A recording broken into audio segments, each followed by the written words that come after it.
सभी को जय सिया राम। हम लोग रामचरितमानस उत्तरकांड दोहा संख्या 52 यहाँ से आरंभ करेंगे। और ये भगवान शंकर और माता पार्वती का संवाद चल रहा है। जब भगवान शंकर और माता पार्वती का संवाद हो रहा है, वैसे तो शंकर भगवान खुद ही कह देते हैं कि मैं सब कुछ नहीं कह रहा हूं, लेकिन जो कह रहे हैं उसमें भी इतना कुछ है कि उसको समझने में, जो नहीं कहा उसको तो हम लोग क्या ही समझेंगे।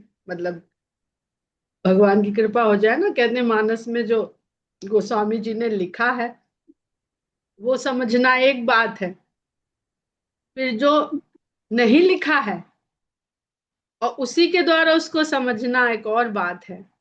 तो आज शंकर भगवान के संवाद में जो वो कह रहे हैं उसमें एक एक शब्द पर ध्यान दीजिएगा, तो देखिएगा कि शायद थोड़ी बहुत वार्तालाप शिव पार्वती की हम लोगों को समझ में आ जाए।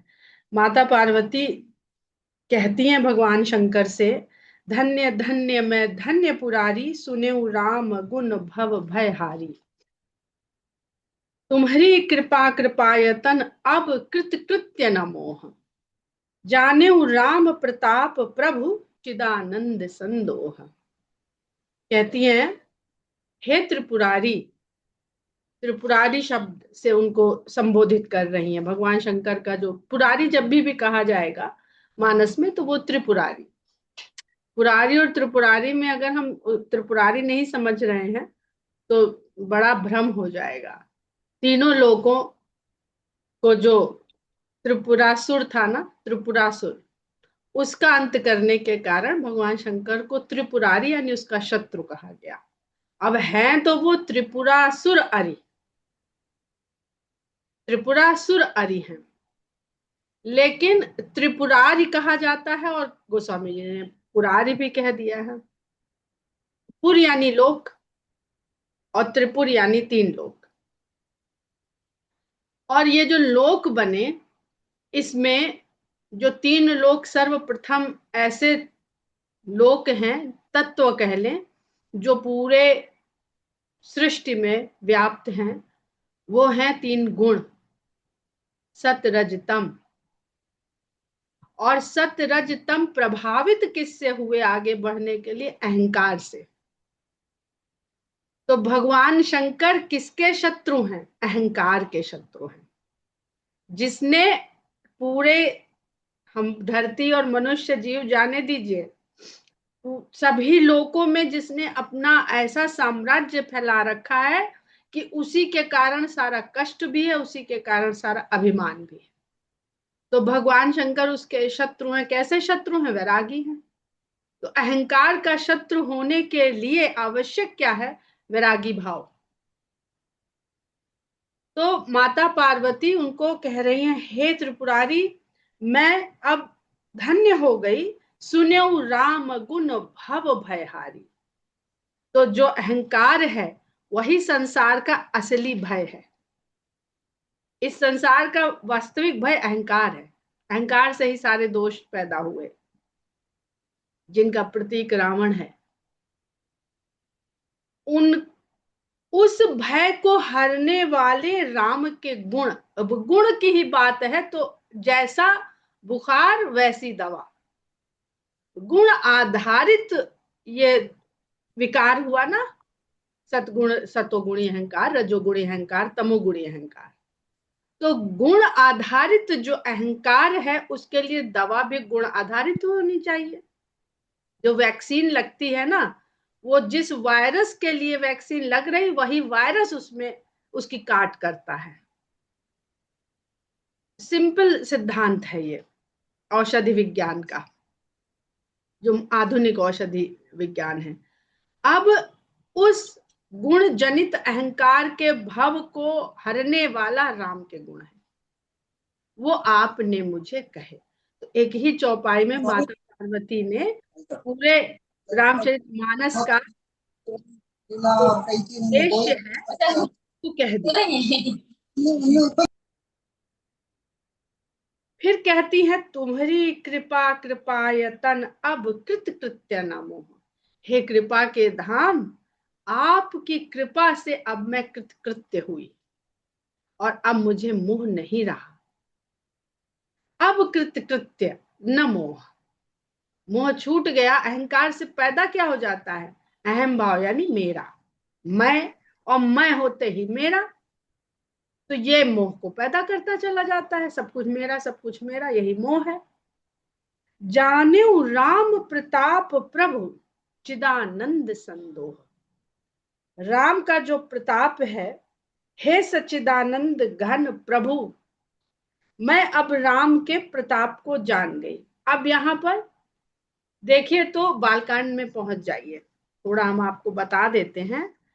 बालकांड में जब पहुंचेंगे तो दोहा संख्या 49, जहां पर भगवान शंकर सती के साथ अगस्त्य मुनि के आश्रम से लौट रहे हैं और वो भगवान राम को दंडकारण्य में सीता के हरण हो जाने के पश्चात विलाप करते हुए पाते हैं तो बताना नहीं चाहते हैं, क्योंकि भेद खुल जाएगा। और राम को अगर कोई जानता है तो केवल शंकर। बहुत बार हम लोग इसकी चर्चा कर चुके हैं, तो उस विषय पर ना जाएंगे, इसी चौपाई को कनेक्ट करके समझने का प्रयास करेंगे। तो भगवान शंकर का मन नहीं मानता है कि हम अपनी एक दूसरे से पहचान प्रकट कर दें। कोई गुप्त रूप से आपका है, बहुत बड़ा अधिकारी है और गुप्त रूप से आया है किसी कार्य को करने, आपका मन तो करता है कि हम भी अपनी इससे जान पहचान जरा दिखा ले तो मजा आ जाएगा, आनंद आ जाएगा। प्रेम भाव भी हो सकता है और दूसरे भाव भी, संसार में दूसरे भाव भी हो सकते हैं, लेकिन वो करते नहीं है क्योंकि रावण वरदान मांगे बैठा है कि नर और वानर के बिना तो हमें कोई मार न सके, तो सबकी ये धराए पे पानी फिर जाएगा। तो जय सच्चिदानंद जग पावन, अस कही चले मनोज न सावन।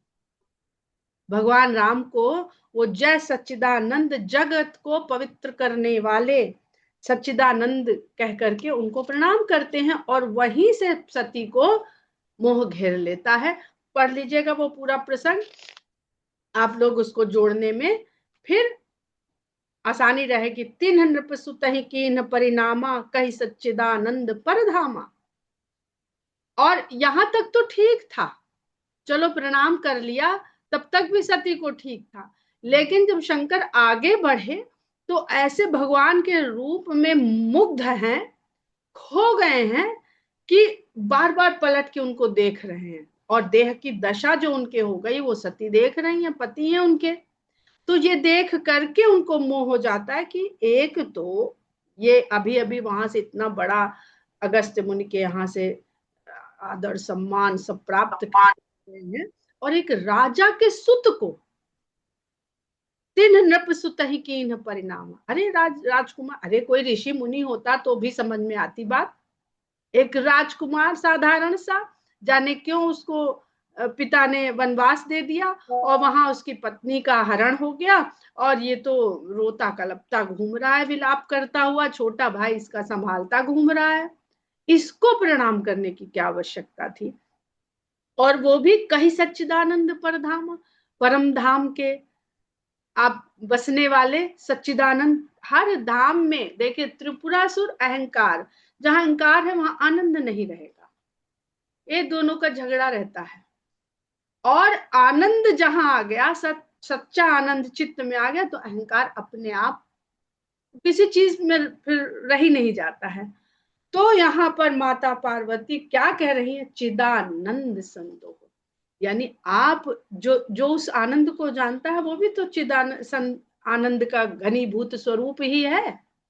ईश्वर को जानना क्या है? ईश्वर अगर आनंद का घनीभूत स्वरूप है, तो सदा रहता है, तो जिसने उसको जाना वो भी उसी अवस्था में रहेगा। तो राम और शिव में कोई फर्क नहीं है। लेकिन जो अहंकार है, बुद्धि में जो बैठा रहता है, वो जो मेरा मेरा है उसको श्रेष्ठ मानता है, और जो मेरा नहीं है उसको थोड़ा कमतर मानता है। थोड़ा माने, बिल्कुल ना माने, वो उसके अपने व्यक्तित्व पर, अपनी सोच पर निर्भर करता है। तो वहां से वो स्वामी जी कितना सुंदर जोड़ते हैं कि जाने राम प्रताप प्रभु, जिन राम को मैं समझ नहीं पाई थी उनके प्रताप को मैंने जान लिया। नाथ तवानन शशि स्रवत कथा सुधा रघुबीर, हे नाथ आपके मुख से ये चंद्रमा की भांति, चंद्रमा की किरणों की भांति जो राम के कथा का अमृत स्रवित हुआ है, बहा है। श्रवण पुटन ही मन पान कर, अपने कानों से उस रस का पान कहां से किया जाता है? मुख से, जिह्वा से, वही स्वाद मिलेगा। पर वो तो इंद्रियों से परे है। वो कहा ना वहां पर कि बालकांड में कि कैसे उनकी सुंदरता को कहें कि आंखों के पास जिह्वा नहीं है और जिह्वा के पास दृष्टि नहीं है। तो जिसने देखा है उसके पास कहने की क्षमता नहीं है, और जिसके पास कहने की क्षमता उसने देखा नहीं है। बहुत सुंदर गोस्वामी जी ने वहां लिखा है। लेकिन अब उत्तरकांड में माता पार्वती क्या कह रही हैं कि वो इंद्रियां जो मिली है वो कुछ भी कर सकती हैं। अगर भगवान को जानने के लिए लग पड़े तो कान रस का पान कर सकते हैं। जो उसकी क्षमता ही नहीं है तो हो गए ना इंद्रियों से परे, और जान लिया ना उन्होंने। तो कहते श्रवण पुटन ही मन पान कर, नहीं अघात मति धीर। मेरी बुद्धि बिल्कुल धैर्यवान हो गई, स्थिर हो गई है, धीरता आ गई है, और अघात तृप्त नहीं हो रही। और सुने जाए, और सुने जाए। वही मति, सतीमती वही चल रहा है, बिल्कुल बालकांड पे पहुंच रहा है ये पूरा व्रत। वहां सती की मति भ्रम में पड़ गई थी, और यहाँ मति धीरवान हो गई। रामचरित जे सुनत अगाही, अघाही रस विशेष जाना तिन्ह नाही। राम के चरित्र को सुनते हुए जो तृप्त हो जाए, अघा जाए। अघाना अवधि का शब्द है, जो भोजन करने के बाद जो कहा जाता है, तो अघा गए यानी तृप्त हो गए। उन्होंने इसके रस के जो विशेष महत्व है उसको नहीं जाना। आप जितना भी जिह्वा से जो रस लेंगे ना, वो तो एक दिन अघा जाएंगे, चाहे जितना प्रिय हो, क्योंकि जिह्वा के पास सुनने की क्षमता नहीं है, और स्वाद लेके ही लेगी। तो कहेंगे जो सर्वप्रिय वस्तु है, खाते जाइए खाते जाइए खाते जाइए खाते जाइए, एक दिन कह देंगे अब नहीं खाएंगे, अब उब गए इससे, अरे कितना खिला दो, अब खिलाओ तो उल्टी हो जाएगी, वमन कर देंगे। लेकिन इस कान से जो स्वाद लेंगे, क्योंकि इसका काम खाना है नहीं, इसको देंगे तो ये कभी तृप्ति नहीं होगा, वो लिए जाएगा लिए जाएगा। वाल्मीकि जी ने भी कहा ना, जब उन्होंने पूछा हम कहाँ रहे जाके, तो उन्होंने कहा जिनके श्रवण समुद्र समाना। समुद्र में इतनी नदियां मिल रही, इतनी नदियां, समुद्र कभी नहीं कहता कि अब भाई बहुत हुआ, हम पूरी नदी आ गई, अब हमारे पास जगह नहीं है, अब कोई नदी ना आए हमारे अंदर गिरने। तो यही गोस्वामी जी कैसे इंद्रियों से परे भगवान को मनुष्य के लिए इंद्रिय के द्वारा जानने का यहाँ पर वर्णन कर रहे हैं। जीवन मुक्त महामुनि जेऊ, हरि गुण सुनहि निरंतर तेऊ। ऐसे ऐसे महामुनि जो अपने तप के द्वारा, साधना के द्वारा, ज्ञान के द्वारा जीवन मुक्त हो चुके हैं, जिन्हें जीवन का मोह छूट चुका है, वो भी भगवान के गुण को निरंतर सुनते रहना चाहते हैं। भव सागर चह पार जो पावा, राम कथा ता कह दृढ़ नावा। इस भव सागर से जो पार चले जाना चाहते हैं, उनके लिए ये राम की कथा ही दृढ़ नौका है। अब यहाँ पर देखिए, तो भगवान राम ने जिस मनुष्य के शरीर का ऐसा सुंदर वर्णन किया कि बड़े भाग मानुष तन पावा, अभी अभी हम लोगों ने पढ़ा, सुर दुर्लभ सब ग्रंथ निगावा, और बता भी दिया, आगे चलते जाइए तो जो न तरह भव सागर नर समाज अस पाई, सोकृत निंदक मंद मति आत्मा हन गति जाई। उन्होंने नर तन की महत्ता को बताया, और भगवान शंकर ने कह दिया कि मनुष्य का शरीर पाके इतने बिना इतरा जाना कि यही नौका है। असली नौका जो है, भव सागर चह पार जो पावा, राम कथा ता कह दृढ़ नावा। असली नौका तो राम की कथा है। बिसैन कह पुनि हरि गुण ग्रामा, श्रवण सुखद अरु मन अभिरामा। ये तो जीवन मुक्त लोगों की बात हो गई, लेकिन जो विषयों में लगे हुए प्राणी हैं, जिनको घर गृहस्थी नौकरी चाकरी रोज आज गृहस्थी का सामान लाना है तो आज सुख सुविधा का सामान लाना, ऐसे विषयों में जो लगे हुए प्राणी हैं उनको भी जो हरि के भगवान के गुणों के जो ये समूह हैं, ये सुनने पर उनको भी सुख देते हैं। उनको कोई वैराग नहीं लेना है, कहीं सन्यासी होके नहीं जाना है, यहीं रहेंगे, रोज वही काम करेंगे, लेकिन फिर भी जब हरि कथा होने लगती है, हरि के गुणों का गान होने लगता है, तो उनको भी सुख देने लगते हैं और मन को आनंद देने लगते हैं। श्रवण मंतस को जगमाही, जाहि न रघुपति चरित्र सुहाही। सुनने की क्षमता रखने वाला ऐसा संसार में कौन है जिसे राम के चरित्र सुनने में सुहाते नहीं है, अच्छे नहीं लगते हैं। ते जड़ जीव निजात्मक घाती, जिन्हि न रघुपति कथा सुहाती। भगवान राम कह रहे हैं, जो न तरे भव सागर नर समाज अस पाई। मनुष्य का शरीर पाकर भी जो इस भव सागर को नहीं पार कर पाया, सो कृत निंदक मंद मत आत्माहन गति जाई। भगवान शंकर कहते रहे, काहे का शरीर और काहे की बुद्धि, ये तो कब फिर जाएगी, तुम सब फिरा दोगे, हमको इसमें ना फंसाओ कि मनुष्य शरीर पा लिया है, बुद्धि पा ली है और इसके द्वारा हम पार लग जाएंगे, नहीं।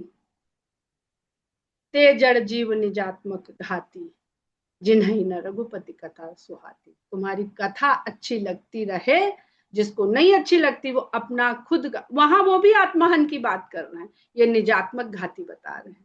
लेकिन सरलता किस में है, राम की कथा सुनने में, या राम ने जो मनुष्य का शरीर पाके जो कर्म करके भवसागर को तरने का मार्ग बताया, उस ये अपने अपने हिसाब से, अपनी अपनी सुविधा से हम लोग सब लोग चुन ले कि राम की माने कि शंकर की माने।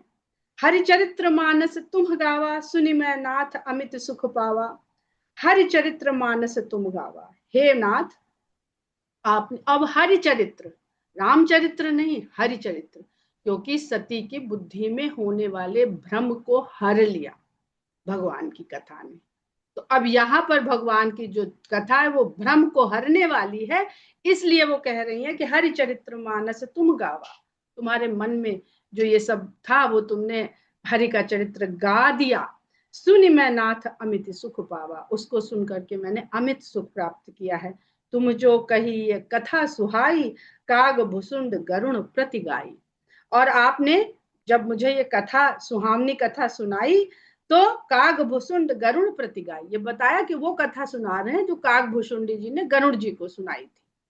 अब देखिए, मनुष्य, भगवान राम कह रहे हैं कि मनुष्य का शरीर सुर दुर्लभ ग्रंथनि सब गावा, ऐसा नहीं है। काग भुसुंडी ऐसा तन, वो बहुत सुंदर प्रसंग है। वो कथा तो काकभूषुंडी जी ने गरुड़ जी से कही थी। विरत ज्ञान विज्ञान दृढ़ राम चरण अति नेह, बायस तन रघुपति भगति मोहि परम संदेह। अभी अभी तो आपने बताया कि रामचंद्र जी ने ऐसा ऐसा अयोध्या में बैठ के लोगों को बताया, तो फिर ये कैसे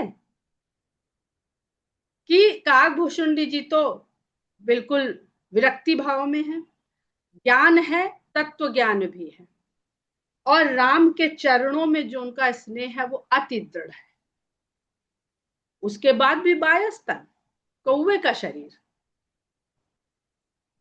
और राम के भक्त हैं और कौवे का शरीर है। आप दोनों लोग एक जने जो है मनुष्य के शरीर की महत्ता बता रहे हो, और आप उनका मनुष्य के शरीर को धारण करके जो चरित्र किया वो कथा सुना रहे हो। तो महत्वपूर्ण दोनों की बात में क्या है, नर तन, मनुष्य का तन। तो क्या बस ये यही है भक्ति को पाने का आधार और भवसागर को तरने का आधार? तो फिर काकभूषुंडी कैसे भक्त हैं, काहे को कौवे का शरीर पाए हुए हैं? मुझे फिर से परम संदेह हो रहा है। नर सहस्त्र मह सुनहु पुरारी, कौए को होई धर्म व्रतधारी। धर्मशील कोटिक मह कोई, विषय विमुख विराग रत होई।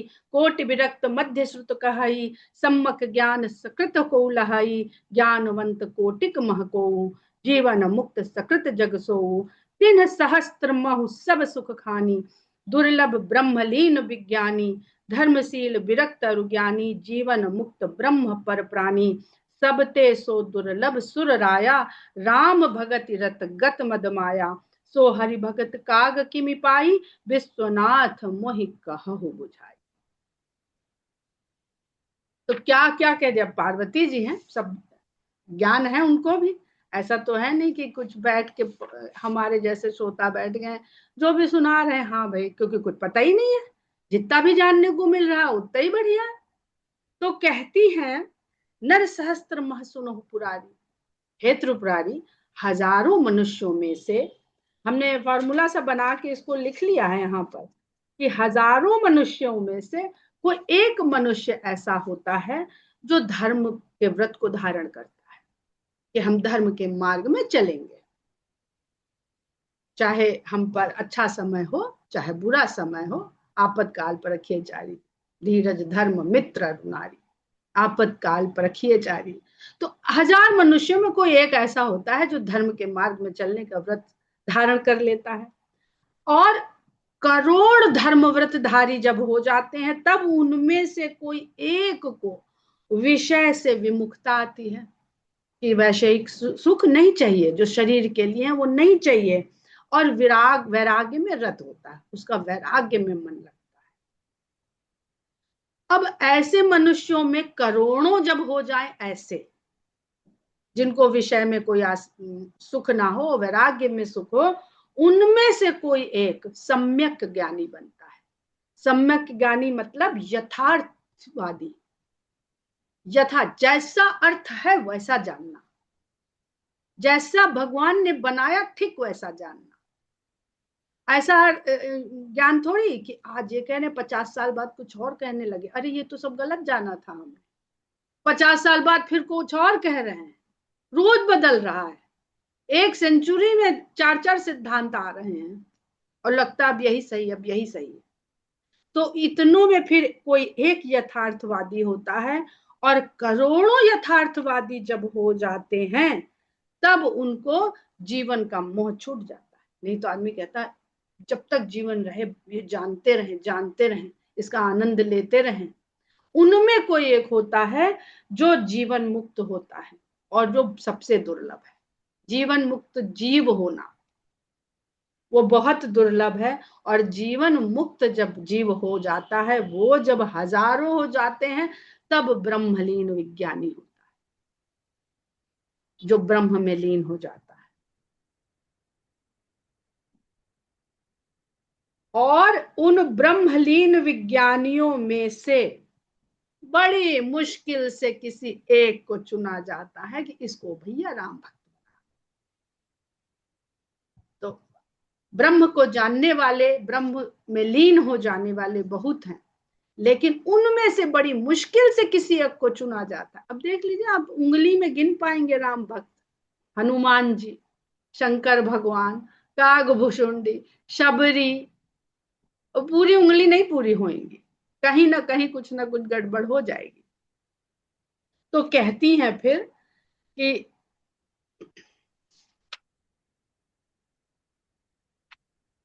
सब ते सो दुर्लभ सुर राया, सुर राया यानी देवताओं के स्वामी, राम भगत रत गत मद माया, माया चली जाती है, गत माया, गत मद माया, माया और माया का नशा दोनों चले जाते हैं, तब उनमें से कोई एक राम भक्त ऐसा होता है, सो हरि भगत काग किम पाई, उस हरि भक्ति को एक कौवे ने पा लिया।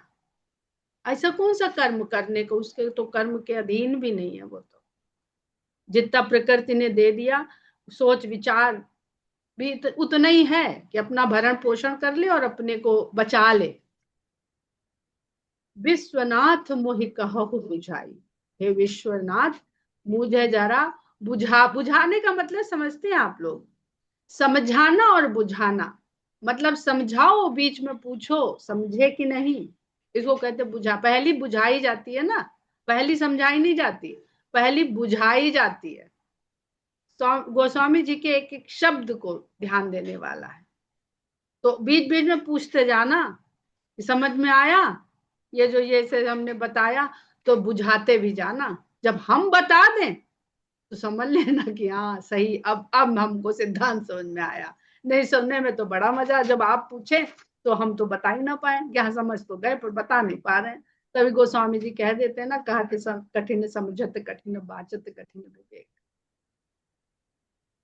राम परायण ज्ञान रत गुनागार, मति धीर नाथ कहु के ही कारण, पायो काक शरीर। जिनके लिए केवल राम की भक्ति ही परायण है, जहां तक उनकी पूर्णता है, और ज्ञान में सदा लगे रहने वाले हैं, गुणों के भंडार हैं, धीर बुद्धि वाले हैं, हे नाथ ये तो बताइए किस कारण से उनको कौवे का शरीर मिल गया। यह प्रभु चरित्र चरित पवित्र सुहावा, कहु कृपाल काग कह पावा। और अगर कौवे का शरीर है तो भगवान का ये परम सुहावना चरित्र उन्होंने कहां से पा लिया। अभी अभी तो आपने कह दिया कि बस एक ही नौका है ये राम की कथा, तो ये राम की कथा उनको कहां से मिल गई। तुम कही भांति सुना मद नारी, कहु मोहि अति कौतुक भारी। और ये भी बताइए, तुम कही भांति सुना मद नारी, मदन के शत्रु। तो राम कथा की पहली जो योग्यता है ना, काम का शत्रु हो जाइए, नहीं तो काम अपना फैला लेता है अपना वहां पे जाल। तुम कही भांति सुना मद नारी, कहु मोहि अति कौतुक भारी। मुझे बड़ा कौतूहल है, बहुत जिज्ञासा है इस बात को जानने की। गरुण महाज्ञानी गुण राशि, हरि सेवक अति निकट निवासी। गरुण तो महाज्ञानी है, गुण की राशि, ऐसे ही थोड़ी। अरे अर्जुन के सारथी बन गए कृष्ण, तो अर्जुन में कुछ तो योग्यता थी, जो भगवान सारथी बन गए। और भगवान का जो वाहन है उसमें कितनी योग्यता होगी आप सोचिए। तो कह रही हैं कि गरुण महाज्ञानी गुण राशि, हर इसे हम लोग अपने यहाँ एक ड्राइवर रखते हैं तो उसकी कितनी जांच परख करते हैं। हरि सेवक, वो तो भगवान के सेवक हैं। और निकट निवासी, सदा निकट रहने वाले हैं, वहां नहीं छोड़ के जा सकता भगवान को। यहाँ पे गोस्वामी जी ने जो निकट निवासी कह दिया ना, यहीं पे उन्होंने इसका भी वो डाल दिया रहस्य। गरुड़ जी को नैकट्य दोष हो गया था।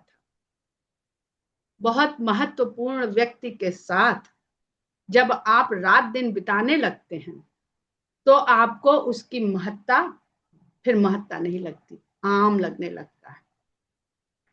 अब धीरू भाई अंबानी के जो बेटे हैं, उनकी लाइफ स्टाइल हम लोगों के लिए है ना कि आश्चर्य का, कि भाई ऐसे रहते हैं लोग, ऐसे खाते हैं, ऐसे पीते हैं। जो उनके मित्र हैं उनके साथ रोज चलते फिरते हैं, बैठते हैं, उठते हैं, उनके लिए थोड़ी ना इतनी अजूबा बात है वो सब। तो धीरे धीरे उनको लगने लगता है अरे ठीक है, हाँ है, बड़े आदमी हैं, पर ऐसा भी को खाते वही दाल रोटी है, जो हम खा रहे हैं वही ये भी खा रहे हैं, ऐसा कोई सोना चांदी हीरा जवाहरात नहीं खा रहे हैं। तो गरुड़ जी को नैकट्य दोष हुआ था। और गरुड़ जी नैकट्य दोष में क्या है, नैकट्य दोष के साथ साथ दृष्टि, जटायु, संपाति और गरुण, ये तीनों को दृष्टि से समझा जा सकता है। भगवान की सेवा में आने के लिए, भगवान को पाना, हम लोग ने अभी परसों इसका जिक्र किया था, भगवान को पाना तो बहुत दूर की बात है। दर्शन दर्शन की बात करी थी ना उसके पहले, कि दर्शन पाके भी भगवान मिल जाए इसकी गारंटी नहीं है।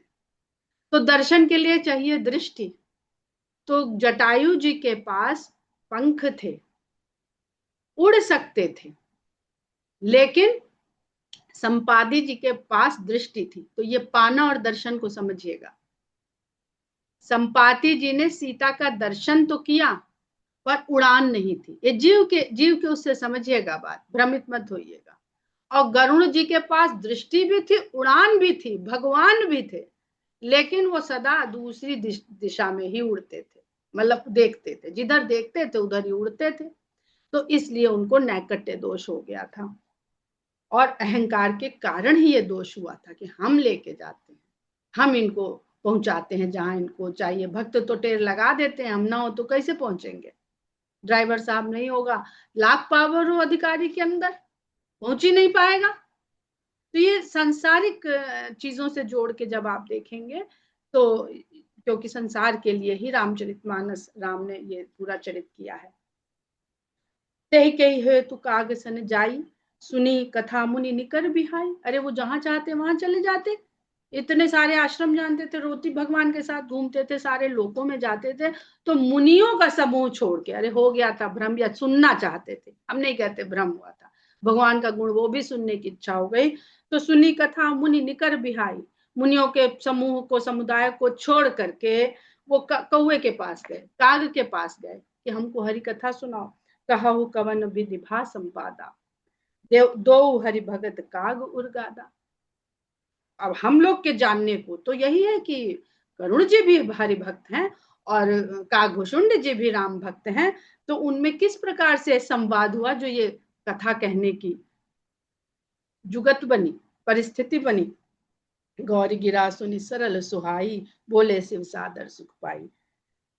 गौरी की ये सरल सुंदर वाणी सुन करके शंकर भगवान ने बड़ा सुख पाया और आदर सहित बोले, धन्य सती पावन मति तोरी। क्या कह दिया पार्वती माता को, ध्यान दीजिएगा, क्योंकि चाहते वो सती को ही थे और वो सती को ही उनको पाना था। तो जो बुद्धि है वो सती मती हो गई। फिर वो सती मती तपस्या के द्वारा, वो सब बालकांड में हम लोग फिर से समझेंगे। जब वो पुनः इस मति को प्राप्त हो गई तो भगवान शंकर का प्रेम नहीं, आदर भी उनके लिए उत्पन्न हो गया और वैसे ही उन्होंने संबोधित किया जैसा उनको खोने के बाद वो भी विलाप किए थे। तो धन्य सती पावन मति तोरी, रघुपति चरण प्रीति नहीं थोड़ी। हे सती तुम धन्य हो। बड़ा सुंदर है ये, देखिए एक तरफ पार्वती माता कह रही धन्य धन्य मैं धन्य पुरारी। विद्यार्थी तो कह ही रहा है कि मैं धन्य हूं, शिष्य तो कह ही रहा है कि मैं धन्य हूं, गुरु भी, स्वामी भी कह रहे हैं कि धन्य सती पावन मति तोरी। रघुपति चरण प्रीति नहीं थोरी, सुनहु परम पुनीत इतिहासा, जो सुनी सकल लोक भ्रमनासा।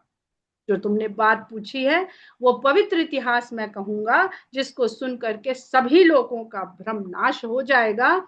ये जो देह, देह का अभिमान, इस पर हम लोग कल चर्चा करेंगे, अभी पढ़ लेते हैं बस।